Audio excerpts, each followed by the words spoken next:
নমস্কাৰ আসাম নিউজ এনিটাইমৰ প্ৰত্যেকগৰাকী দৰ্শকলৈ স্বাগতম জনাইছো আপোনালোকে চাই আছে আসাম নিউজ এনিটাইম অসম জুৰি কংগ্ৰেছৰ প্ৰতাৰণা কাৰ্যসূচী ৰূপায়ণ অসমৰ বানপানী সাহায্য প্ৰতিযোগিতা প্ৰতাৰণা কৰা কাম নাই বিজেপি লে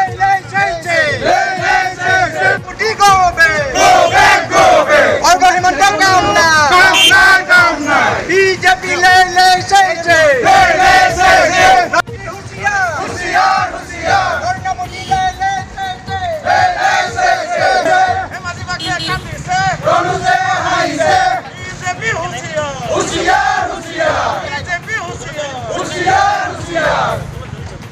সমগ্ৰ ৰাজ্যজুৰি শাসনাধীষ্ঠ বিজেপি চৰকাৰৰ বিৰুদ্ধে 3 আগষ্টত দিনৰ 11 বজাৰ পৰা প্ৰতাৰণা দিৱস নামেৰে এলানি প্ৰতিবাদী কাৰ্যসূচী ৰূপায়ণ কৰে অসম প্ৰদেশ কংগ্ৰেছে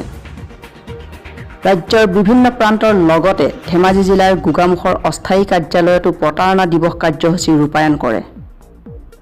গোগামুখস্থিত কংগ্ৰেছ কাৰ্যালয়ৰ পৰা নেতা কৰ্মীসকলে সমদল বাহিৰ কৰি গৰম তিনিআলিত বিভিন্ন চৰকাৰ বিৰোধী শ্লোগানেৰে পৰিৱেশ উত্তপ্ত কৰি প্ৰধানমন্ত্ৰী নৰেন্দ্ৰ মোদী আৰু অসমৰ মুখ্যমন্ত্ৰী সৰ্বানন্দ সোণোৱালৰ প্ৰতিকৃতি দাহ কৰা পৰিলক্ষিত হয় যোৱা বছৰ যেতিয়া ভাৰতৰ বিভিন্ন ৰাজ্যৰ লগতে অসমত যেতিয়া বানপানীয়ে ভয়াৱহতাৰ ৰূপত আহিছিল অসমৰ ৰাইজক ঘৰ দুৱাৰ ভাঙি খেতি নষ্ট কৰিলে খেতি একেবাৰে শেষ কৰি থৈ গুচি গ'ল যিবোৰ আমাৰ বাৰীৰ ফচল আছিলে সকলো ধ্বংস কৰি যেতিয়া গুচি গ'ল চৰকাৰে ক'লে ঘৰ ভঙাসকলে এটা সাহায্য পাব খেতি নষ্ট কৰাসকলে সাহায্য পাব আৰু বানত একেবাৰে গৰাখহনীয়া হৈ ঘৰ সম্পূৰ্ণ উচ্ছাদ হৈ যোৱাসকলে সাহায্য পাব কেৱল ঘোষণাই হ'ল আৰু সেই ঘোষণা হৈ থাকিলে আৰু এটকাও বানপীড়িতলৈ কেন্দ্ৰীয় চৰকাৰ আৰু অসম চৰকাৰে আগ নবঢ়ালে গতিকে আমি বানপীড়িত ৰাইজৰ স্বাৰ্থত আমি সাধাৰণ ৰাইজৰ স্বাৰ্থত আমি আজি ৰাজপথত আহি আমি প্ৰতিবাদ কৰিছোঁ আমি প্ৰতিমূৰ্তি দাহ কৰিছোঁ যাতে এই বিজেপি চৰকাৰে আৰু দ্বিতীয়বাৰ এতিয়াও বানপীড়িত ধেমাজি ডুবি আছে বানপীড়িতক যাতে হেতালি নেখেলে আৰু এনেকুৱা প্ৰতাৰণা নকৰে তেখেতলোকক আমি সকীয়াই দিছোঁ অসমীয়াৰ বাবে এই অসমত থকা অসমীয়াই যেতিয়া বানত কান্দিছে গতিকে বিজেপি চৰকাৰে বানাক্ৰান্তক সাহায্য দিয়াটো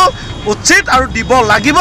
আৰু এই বিজেপি চৰকাৰ প্ৰতাৰণা প্ৰতিবাদত আমি আজি বৰলনি ব্লক কংগ্ৰেছৰ তৰফৰ পৰা প্ৰতিবাদ কৰিছোঁ আপুনি চাওক বিজেপিৰ য'ত দুৰ্নীতিটোত এতিয়া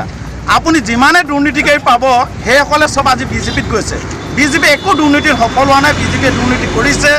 MGNREGA দুৰ্নীতি কৰিছে PM কিষাণত তেখেতলোকৰ প্ৰতিজন কৰ্মকৰ্তাৰ 3-4টা একাউণ্টৰ যোগে পইচা লৈছে এগ্ৰিকালচাৰ পইচা লৈছে তেখেতলোকে সকলোতে দুৰ্নীতি এতিয়া তেখেতলোকৰ আনকি এই মুখ্যমন্ত্ৰীয়ে আগবঢ়োৱা বানপীড়িত সময় বিশেষ সাহায্যটো দুৰ্নীতি কৰিছে গতিকে আমি কৈছোঁ বিজেপি চৰকাৰ সকলোতেই বিজেপি চৰকাৰ দুৰ্নীতি এতিয়া তেখেতলোকৰ দুৰ্নীতি কৰা হৈছে তেখেতলোকৰ পৰম ধৰ্ম উক্ত কাৰ্যসূচীত কেন্দ্ৰীয় সমিতিৰ বাবুল সোণোৱাল জিলা সমিতিৰ বিষয়ববীয়াসকলৰ লগতে দলটোৰ বিভিন্ন পৰ্যায়ৰ নেতা কৰ্মীসকল উপস্থিত থাকে নিউজ ডেস্কৰ সহযোগত Dhemaji report Assam news anytime বানপানী সমস্যা সমাধান কৰক